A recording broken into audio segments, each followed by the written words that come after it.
Həyatım, qaçım gelin 2 dəqiqə dönər alım Hara gəlir. gedirsən? Bura gəl, içeri getməyə ehtiyac yoxdur. Bu günlər sənin üçün fərqli yarpaq dönər hazırlayacağam. İlk dönərimizin içliyini hazırlayırıq. 300 qram çəkilmiş malatini qaba əlavə edirik. Orta boy soğanın suyunu əlavə edirik. 2-3 xörək qaşığı qatıq. Əlviyyatlardan duz, istiot, paprika, sarımsaq tozu əlavə edib əlimizdən yaxşıca yoğururuq. Hazırladığımız ətimizi yağlı kağızın üzərinə qoyub yayacağıq. Nazik açdığımız ətimizi indi qatdalayırıq. Daha sonra isə əvvəlcədən 200 dərəcə qızdırılmış alt-üst rejimində bişirəcəyik. Zövqə görə mən yanına pomidor, biber və acı istiot qoyacağım.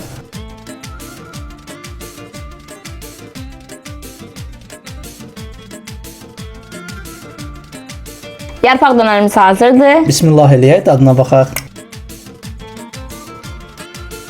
Çox mükəmməl çıxıb həqiqətən. Həm asanlıqda, həm də dadı möhtəşəmdir. Sizlər mütləq şəkildə uşaqlarınız üçün hazırlaya bilərsiniz.